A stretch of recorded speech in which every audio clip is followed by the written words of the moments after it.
Selamat pagi saudara-saudari semua. Hari ini kita melihat kitab Amsal pasal 20 yang disampaikan oleh Pastor Joshua dengan tema menjadi orang yang hati bersih. Orang hati bersih dan benar perlu hikmat.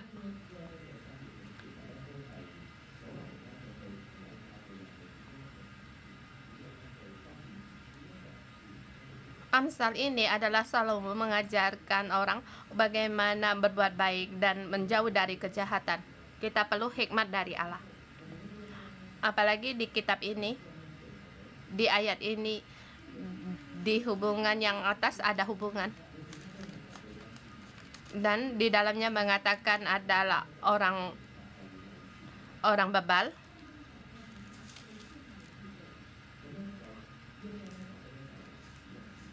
Di sini yaitu menjauh dari orang bebal.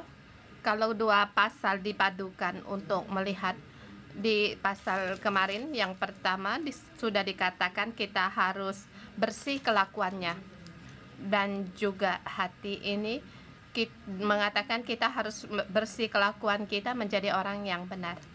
Terlebih dahulu kita lihat ayat 1 sampai dengan 7. Kelakuan yang bersih, kelakuannya turun-temurun diberkati. Ayat pertama, anggur adalah pencemooh, minuman keras adalah peribut. Tidaklah bijak orang yang terhuyung-huyung karenanya. Di pasal ini ayat 1 sampai dengan 7 mengatakan bagaimana kita mengambil keputusan yang berbeda dan bagaimana kita mempunyai yang bersih kelakuan kita sebagai orang benar. Ayat pertama mengatakan kita harus menjauh dari minuman keras atau anggur. Dan anggur kebanyakan dikatakan dengan bencana. Tapi apakah kita tidak boleh minum minuman keras?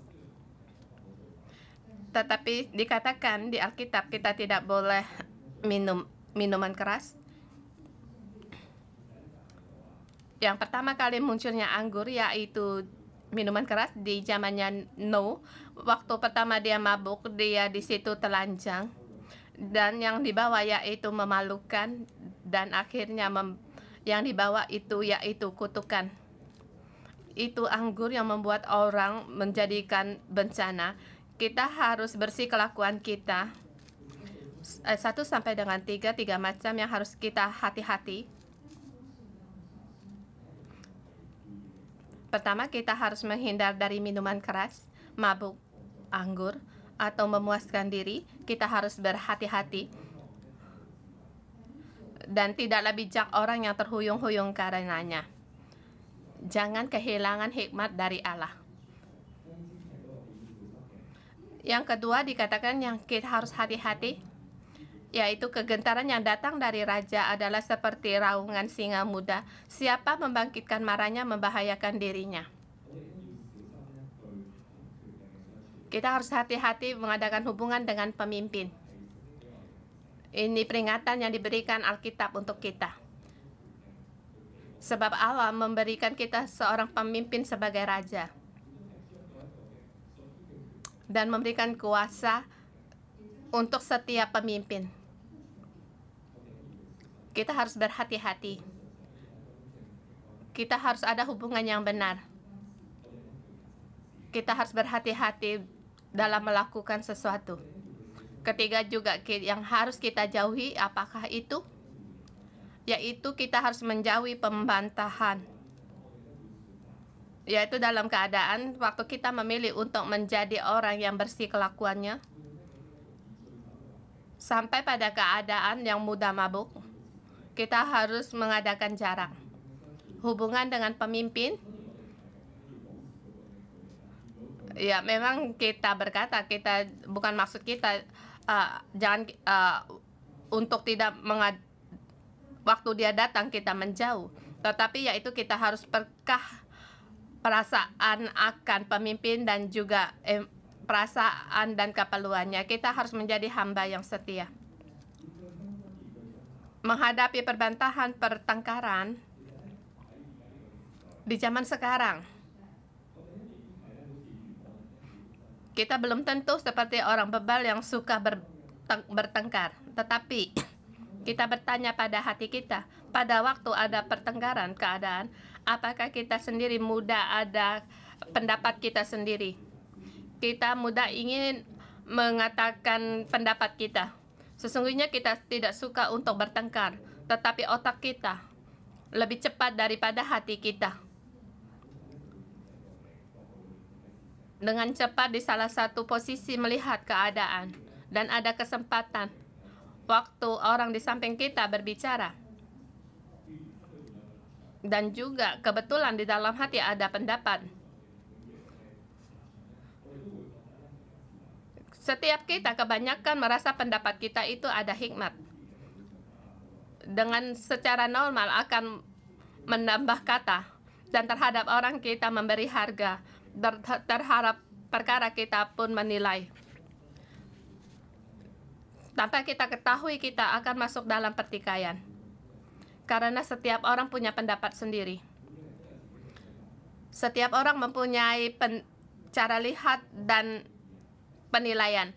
Tetapi menjadi orang yang bersih kelakuannya menghadapi keadaan yang demikian, menghindar, tenang. Pilihlah menjadi orang yang berhikmat, jangan menjadi orang yang bodoh. Ayat 4 sampai dengan 5.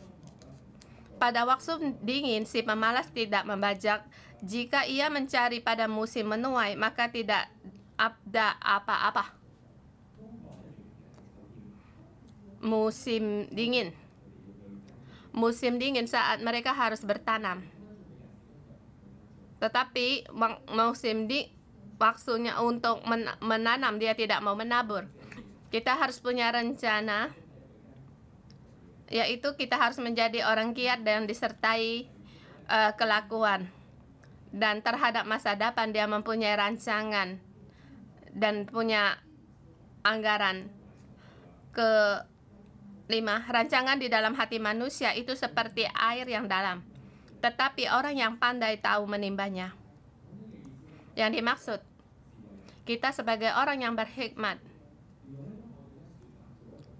pada saat kita menjadi orang yang bersih kelakuan kita dan orang yang berhikmat, maka kamu akan akan mengerti cara pandang orang lain, dan kamu bisa merasa perasaan orang lain dan hubungan dengan sesama kamu mudah untuk mengenal orang itu.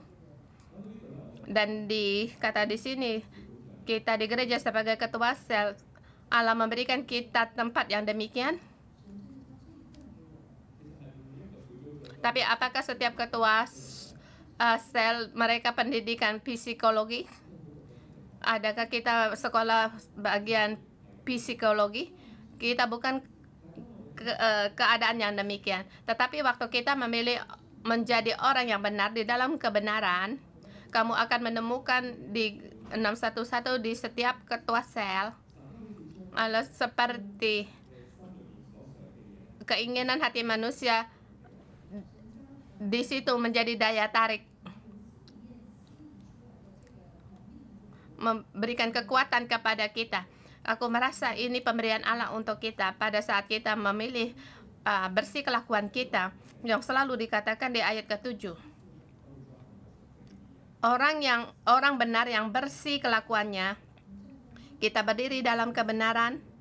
Rupanya Allah memberikan kita anugerah yang demikian, memberikan hikmat untuk kita. Apa akhirnya? Berbahagialah keturunannya. Pada saat saya membaca ayat ini, saya melihat kata berbahagialah atau diberkatilah. Bagi kita di Alkitab tidak asing bagi kita. Seringkali mengatakan berbahagialah ... Pada saat kita percaya pada Tuhan, kita diberkati. Pada saat kita siang malam merenungkan firman Allah, kita diberkati. Bahkan di Amsal ada 8 kata bless dan diberkati.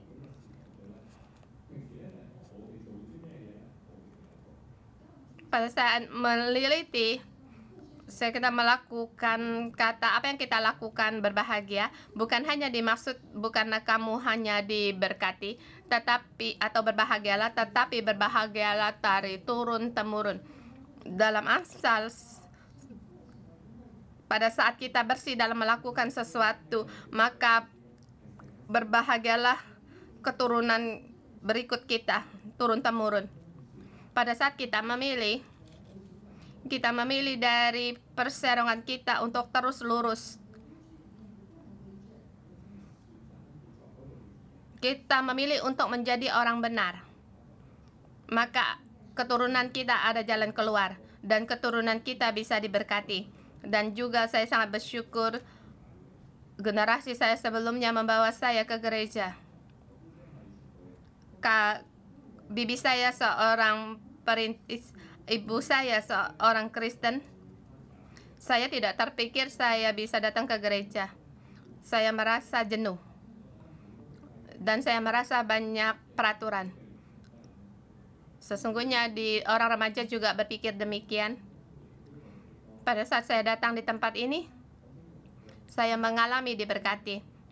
Saya mengalami hidup saya diubah. Dan sering saya berpikir, merenungkan kalau saya tidak datang di gereja 611 pohon kehidupan, saya percaya pernikahan saya adalah kopi generasi saya sebelumnya. Suami istri sering bertengkar, hubungan sering pecah. Bersama saudara tidak ada kasih. Pada saat Allah membawa saya di tempat ini, saya bersyukur, yaitu saya adalah anak cucu yang diberkati karena pilihan generasi sebelumnya. Dan bersamaan pada waktu saya masuk di dalam berkat ini, saya merasa keturunan saya pun akan diberkati. Dan bahkan setiap hari anak saya bisa sampai di taman TK pohon kehidupan. Di dalam keadaan yang demikian, saya pun dipenuhi dengan rasa bersyukur sebab saya tahu berkat ini dari generasi ke generasi. Poin yang ke-28 sampai dengan 13. Hati orang yang benar tahu akan dosa. Ayat ke-8. Raja yang bersemayam di atas kursi pengadilan dapat mengetahui segala yang jahat dengan matanya. Raja ini membuat saya berpikir, yaitu Tuhan, Raja Surgawi kita. Dia matanya mengetahui segala yang jahat. Dan segala dosa tidak bisa tersembunyi di hadapannya. Terlebih lagi ayat ke-9. Ada perasaan. Siapakah dapat berkata, aku telah membersihkan hatiku, aku tahir daripada dosaku.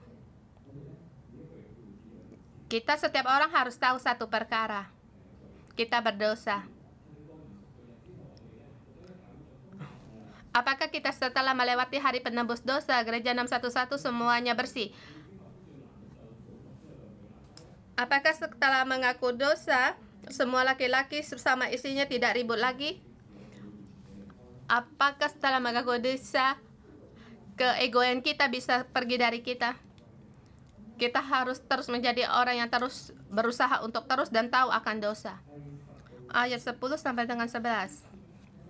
Ayat 10 dikatakan, dua macam batu timbangan, dua macam takaran, kedua-duanya adalah kekejian bagi Tuhan. Artinya, pada waktu itu para pedagang, mereka masuk sesuatu menggunakan satu timbangan, setelah dijual menggunakan timbangan yang lain. Sangat jelas ini untuk keuntungan sendiri. Dan juga dikatakan si pembeli tidak tahu. Hanya penjual itu saja yang tahu. Dan juga Tuhan. Tuhan berfirman, ini adalah kekejian bagi dia.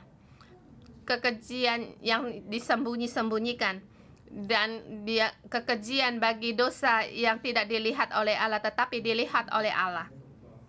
Ayat 11. Anak-anak pun sudah dapat dikenal daripada perbuatannya, apakah bersih atau jujur kelakuannya. Kita kembali di masa kita anak-anak. Setiap kelakuan kita pure and simple, seluruhnya nyata, tidak bisa disembunyikan. Apa yang dipikirkan akan dilakukan. Ini adalah bersih dan jujur kelakuannya. Kita sebagai orang yang bersih kelakuan kita harus kembali seperti anak-anak. Kita memilih jujur, menghindar dari kepalsuan.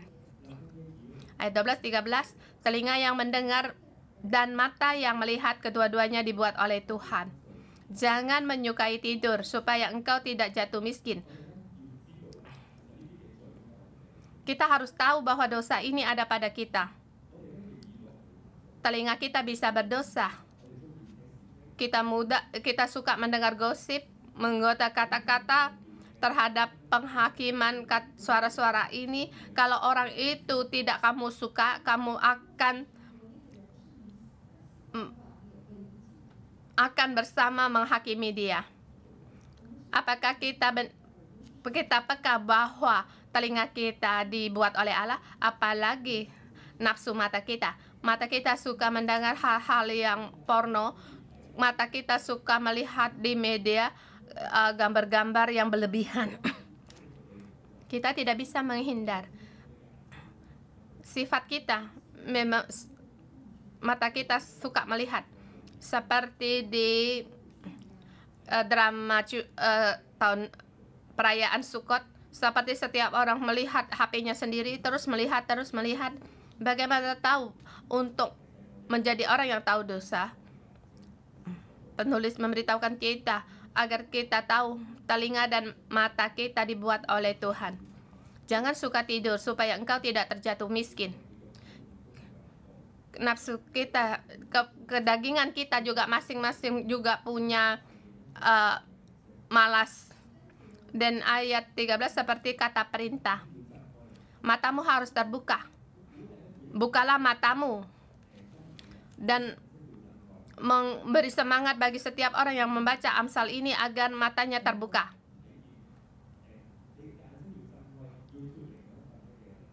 Bukalah matamu, jangan kamu harus pergi dari kemiskinan, dari kemalasan. Pada saat saya membaca di ayat ini, saya merasa kembali dosa-dosa di dalam kita dinyatakan. Mungkin dua macam batu timbangan, kita tidak ingin membohongi orang di sesama kita. Tetapi Allah menerang saya ada kesetaraan terhadap permintaan terhadap orang. Apakah saya meninggikan keinginan saya terhadap permintaan sendiri tinggi terhadap orang yang perlu diingat? Malam kamu memilih untuk diam. Seperti di gereja, kita setiap orang suka sama orang itu, tidak suka sama orang ini. Di dalam perkumpulan sel juga kita ada terhadap seseorang, ada lebih dekat, ada menjadi teman, ada lagi orang yang agak menjauh dari kita. Di sini memberitahukan kepada kita apa kehendak Allah. Apa kehendak Allah menciptakan kita? Tujuan Allah menciptakan tubuh kita untuk apa? Pada saat kita tidak tahu kita diciptakan oleh Allah, atau kita lupa perkara ini, sesungguhnya kita akan menuju ke arah melakukan dosa. Seperti di kebaktian, kita masuk dalam serial Kejadian.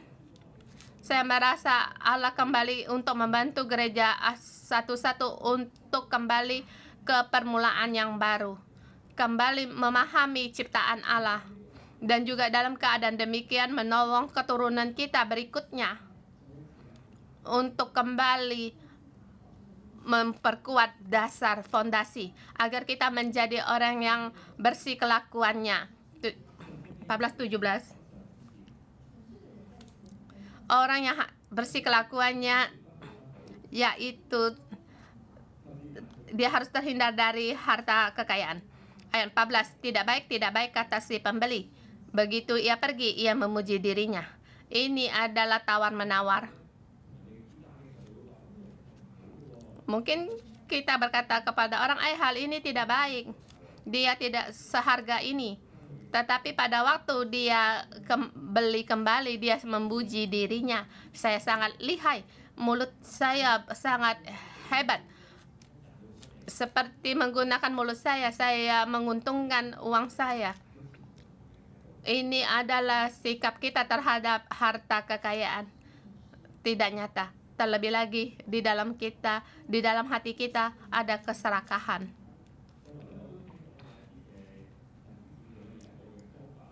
Saya juga mendengar saudara-saudari semua ada dengan cara membeli harga yang mahal, dibeli dengan murah. Rupanya di komputer mengubah alamat IP-nya, kita bisa menyamar sebagai orang asing atau dengan harga asing membeli harga barang itu. Sebab kita tahu setiap harga berbeda. Orang bisa menggunakan cara ini untuk berpikir bagaimana mendapatkan sesuatu dengan harga yang murah. Ya, waktu pertama mengira sangatlah hebat. Pertama saya ada berbicara dengan staf gereja dan juga merasa seperti peringatan. Ini ia berkata, apakah ini juga seperti tidak jujur? Sesungguhnya saya merasa harus meraba hati kita. Ini hal yang kecil, tetapi di kitab Amsal itu menyatakan apa yang kita pikir di dalam hati kita, apa yang kita inginkan. Hal yang kecil, Allah terus-menerus dalam hidup kita untuk memperbaiki kita. Ayat 15. Sekalipun ada emas dan permata banyak, ini harga yang berharga di mata orang. Tetapi bagi orang yang berkhidmat, kita tahu ada pengetahuan itu lebih berharga. Tidak peduli dengan bahan material. Yang penting adakah kebenaran Allah di dalam kita. Tahukah kamu kalau kita berkata kata-kata yang dalam kebenaran, sesungguhnya harganya lebih mahal, lebih lagi berharga, lebih lagi membawa pengaruh. Dia memperbaiki konsep kita. Ayat 16 dikatakan orang yang menanggung orang lain. Di Amsal sudah memperingatkan kita berulang kali jangan menjadi penanggung orang lain. Bahkan di gereja juga ada pengajaran yang demikian.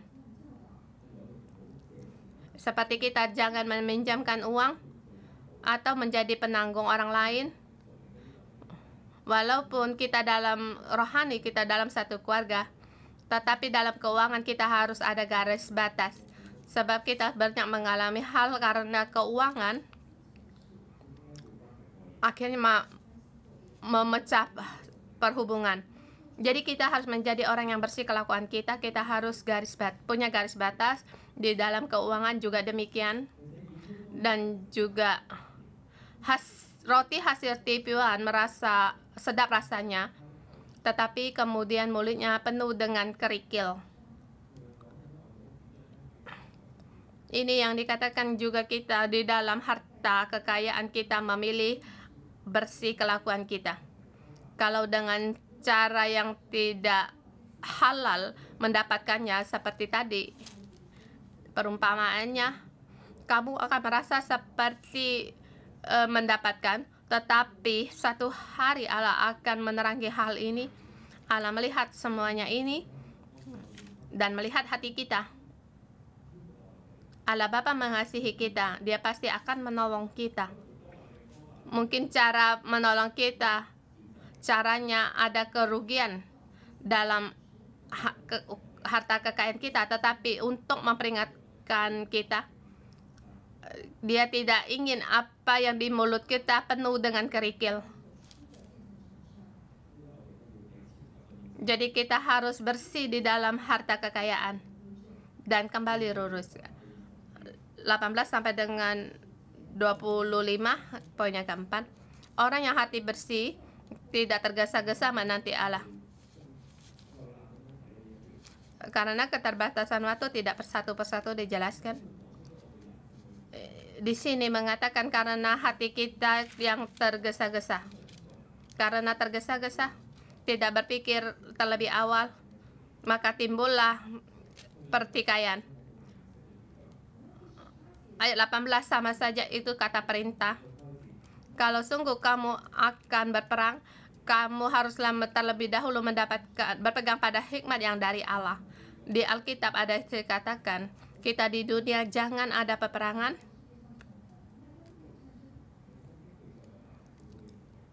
Tapi di Alkitab menuliskan bermacam-macam peperangan, tetapi peperangan ini bukan dibangkitkan oleh Allah. Bahkan sebagian besar bukan yang kehendak Tuhan. Tetapi ada peperangan harus dilakukan. Tapi kamu harus tidak tergesa-gesa, harus berhati-hati terlebih dahulu mencari Allah. Di sini kita tidak banyak katakan, kita kembali melihat di kitab Samuel 1 dan 2. Bagaimana Daud mencari Allah untuk berperang. Pada saat Saul dengan darah dagingnya berperang, dua hasil. Kemudian mengatakan hubungan dengan sesama. Mulut kita juga tergesa-gesa, sehingga kita sering mengumpat. Kita akan membuka rahasia orang. Kita akan berkata-kata salah terhadap orang tua kita pun demikian. Kita akan berkata-kata yang marah. Ya, memang umur kita semakin dewasa,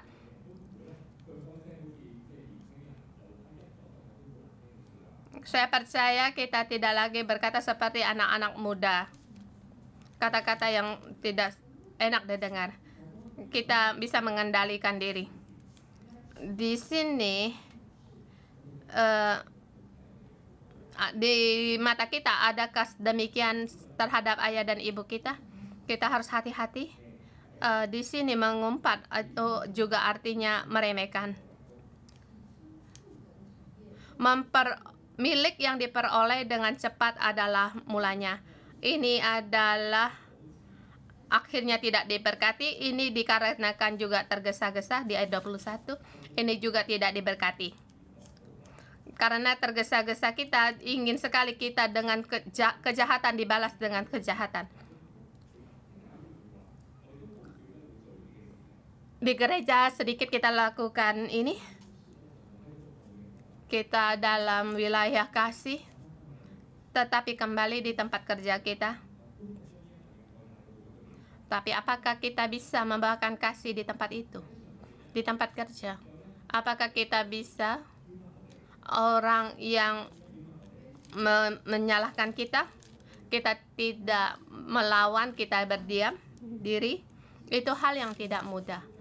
Tetapi lebih terbalik, kita harus memilih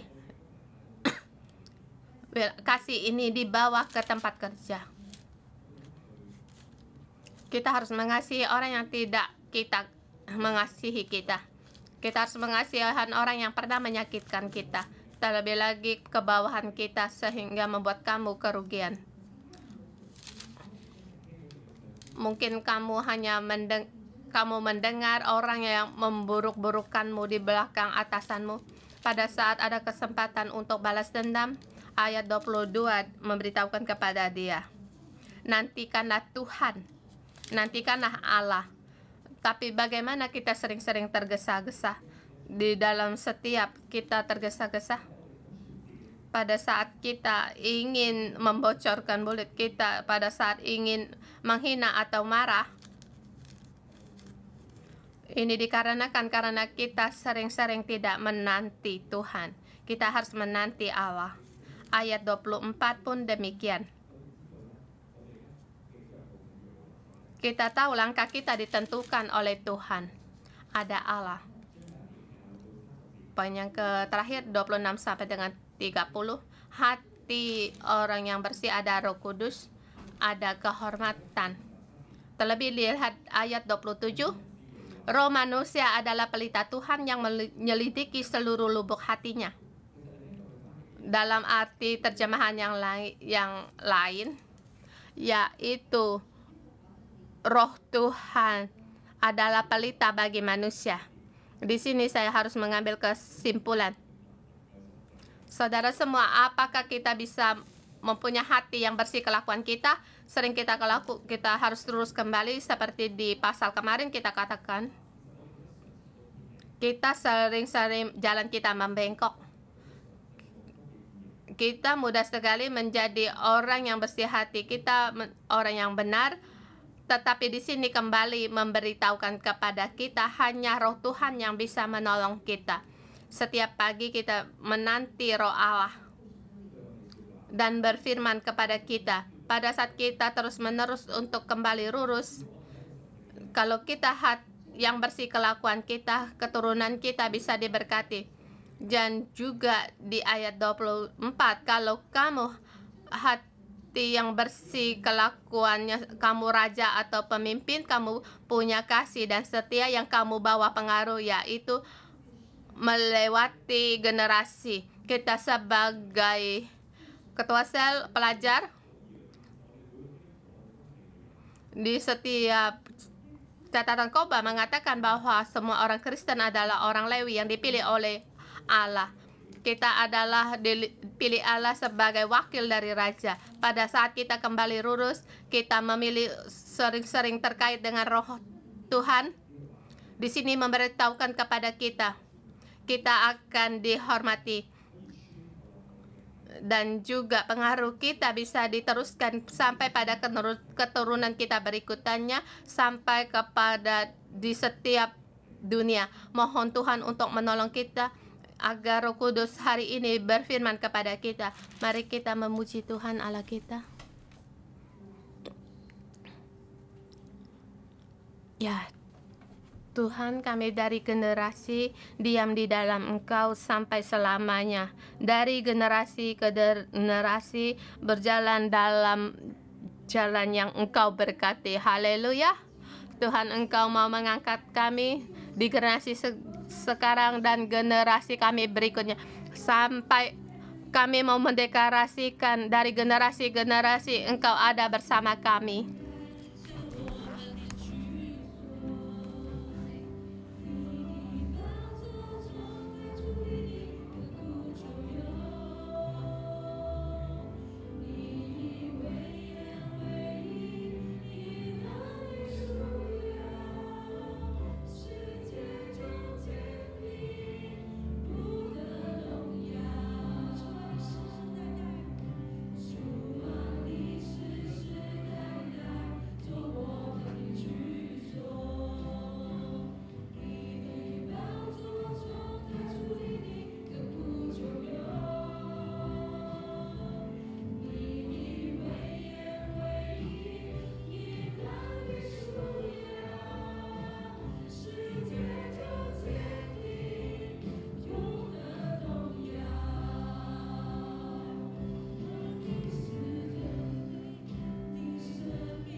Haleluya. Haleluya. Haleluya. Di renungan pagi hari ini kembali memberitahukan kepada kita di ayat yang ke-7, orang benar yang bersih kelakuannya, berbahagialah keturunannya. Bapa, kami berterima kasih, janjimu tak pernah kosong. Janjimu pada saat kami menjadi orang yang benar yang bersih kelakuannya, maka anak cucu kami diberkati. Kami berterima kasih Tuhan, mohon Engkau terus menolong kami dimanapun kami berada, di dalam hati kami. Kami serahkan untuk-Mu. Mohon Engkau menolong kami untuk menjadi orang yang benar, yang bersih kelakuan kami. Tuhan Yesus, kami berterima kasih, Roh-Mu ada di tengah kami. Roh-Mu menguji hati kami. Hari ini kami memilih untuk kembali lurus. Dan juga di ayat ini banyak memberitahukan kami berterima kasih sebab Engkau Allah yang nyata, Engkau melihat dan juga membuat hidup kami kembali lurus. Saudara semua, hari ini pada saya melihat Amsal ini, Tuhan berbicara kepada saya. Banyak sekali perkara terjadi di dalam hidup saya, seperti orang yang malas di musim dingin, tidak mau membajak. Saya orang yang punya banyak alasan. Ini kamu, ini aku. Ingin tawar-menawar harga. Kata ini tidak baik, tapi kamu ingin beli. Kemudian berkata, oh ini sangat murah. Hati kami serakah, berbohong. Apakah itu kamu juga aku? Dan hari ini memberitahukan kepada kita sangatlah berharga. Apakah Allah hari ini mengingatkan kamu? Apakah kamu pemalas atau saling tawar-menawar? Atau di Amsal ini semua yang dikatakan di Amsal ini yang menjadikan peringat kamu, seperti saya ingin beli harga yang murah menggunakan mengganti IP, kita saling berbagi, kemudian kita saling berdoa. Berkati dia. Mohon Tuhan menolong dia agar dia menjadi orang yang bersih kelakuannya, yang berkenan bagi Tuhan.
Tuhan Yesus, kami berterima kasih Roh-Mu ada di dalam kami. Terima kasih Tuhan, Engkau memberi kami tahu bahwa dalam hidup kami banyak kelemahan. Tuhan, kami hanyalah manusia. Kami banyak keinginan. Kami suka minum anggur dan berbicara berkata-kata yang menakutkan.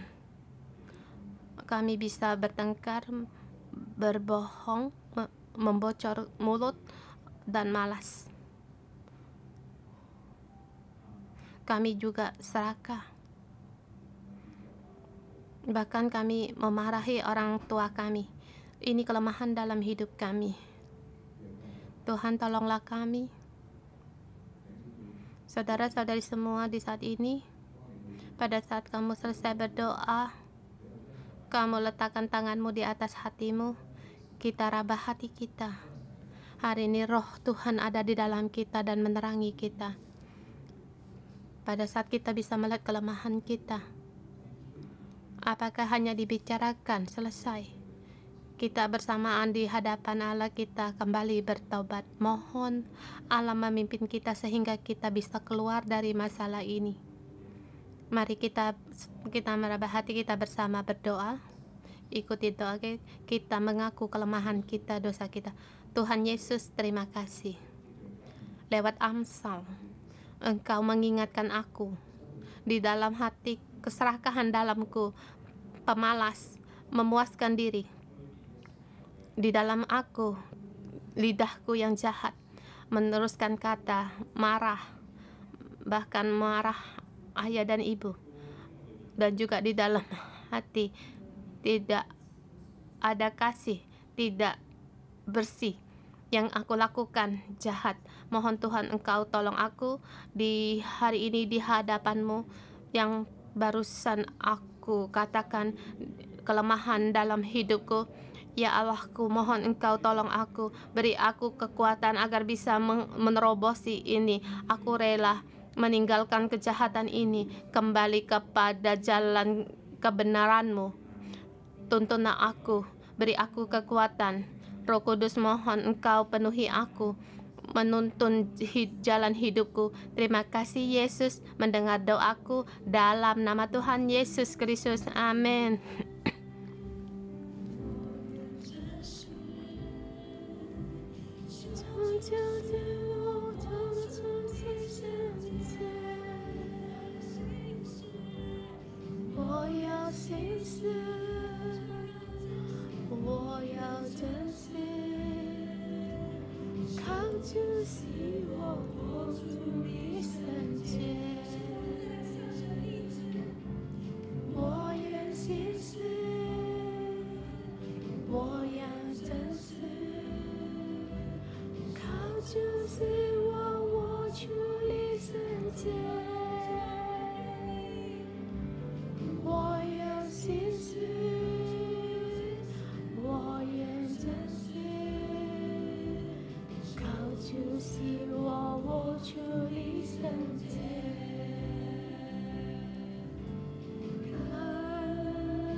Tuhan, kami berterima kasih hari ini lewat Amsal 20. Kami tahu, kami setiap orang di renungan pagi, kami ingin menjadi orang yang bersih kelakuan kami. Dan juga di dalam Engkau, kami ingin kebenaran kami, telinga kami, mata kami lurus. Tetapi ini dengan mengandalkan diri kami sendiri, kami tidak bisa. Kami dengan mengandalkan diri sendiri kami tetap berdosa. Mata kami selalu terjatuh dalam hawa nafsu. Telinga kami ingin mendengar kata-kata yang bukan dari Engkau. Tuhan, kembali Engkau mengampuni kami agar kami selalu diingati dan kembali lurus seperti yang dikatakan di ayat 27, hati roh manusia adalah pelita Tuhan yang menyelidiki seluruh lubuk hatinya. Tuhan, Engkau menciptakan kami punya roh, jiwa, dan tubuh. Masalahnya, Tuhan, roh kami apakah terkait dengan Engkau? Tuhan, roh-Mu terkait dengan kami, Engkau bisa menuntun kami di jalan yang benar.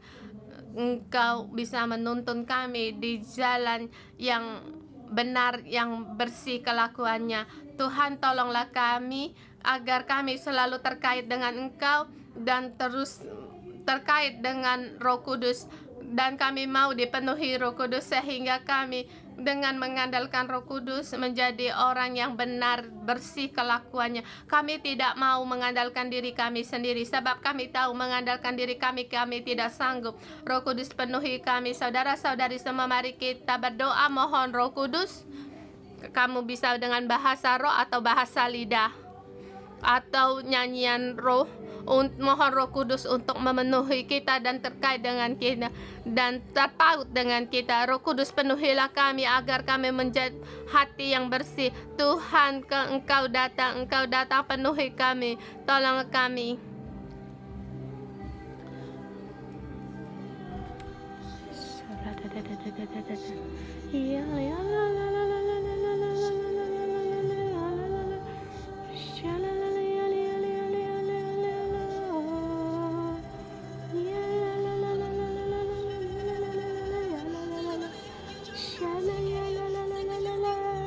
Roh Kudus, kami tidak mau mengandalkan diri kami sendiri. Kami percaya pada Engkau. Percaya kepada Roh-Mu, mengandalkan Roh-Mu.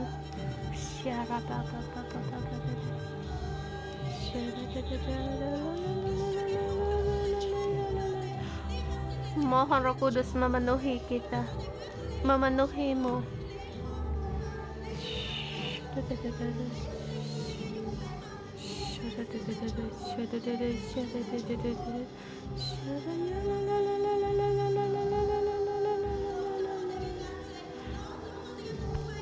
Buang segala kebutaan kita.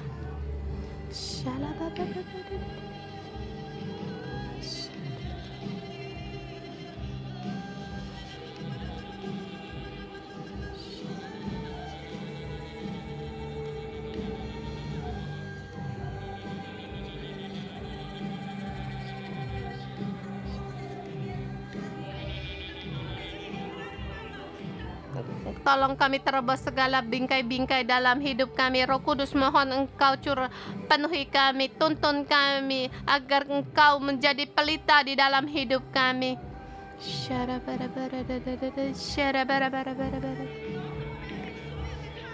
Buang segala keserakahan kami, buang segala kemalas kami. Kami tidak bisa, Tuhan, yang tidak bisa kami lakukan. Tuhan, semua ini mohon Engkau ambil.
Kita mohon Roh Kudus datang di tengah-tengah kita. Kami rindu akan Engkau. Roh Kudus, aku rindu akan Engkau. Saudara semua, bukalah mulutmu. Roh Kudus akan memenuhi kamu. Hanya Tuhan yang menyelidiki seluruh lubuk hati kita. Sebab Roh Kudus, Dia yang menuntun kita di dalam hidup kita. Engkau yang menuntun kami. Tuhan, jamahlah kami. Engkau menjamah hati kami agar kami melihat hidup kami. Tuntunlah saudara-saudari kami agar meninggalkan segala kejahatan yang tidak berkenan bagimu, dan sehingga untuk memuliakan Engkau. Roh Kudus, penuhi kami. Roh Kudus menyertai-Mu. Roh Kudus diam di dalammu. Dalam nama Tuhan Yesus memberkati saudara-saudari semua. Roh Kudus sekarang masuk di dalammu, memenuhimu. Bukan hanya beri kekuasaan kepada, tetapi juga melihat agar mata rohanimu melihat jalan depanmu. Pada saat kau tersesat, Roh Kudus menuntunmu. Jangan takut dimanapun kamu berada. Roh Tuhan menyertaimu. Roh Tuhan menuntun, menopangmu, sehingga hidupmu untuk memuliakan Tuhan dan diberkati, dan juga hidupmu untuk menyatakan kemuliaan Allah. Segala yang Engkau jamah pada kami, sehingga kami ingat, sehingga hidup kami terus berjalan di jalan-Mu. Mendengar doa kami dalam nama Tuhan Yesus Kristus. Amin. Haleluya, puji Tuhan. Kita renungan pagi sampai di sini.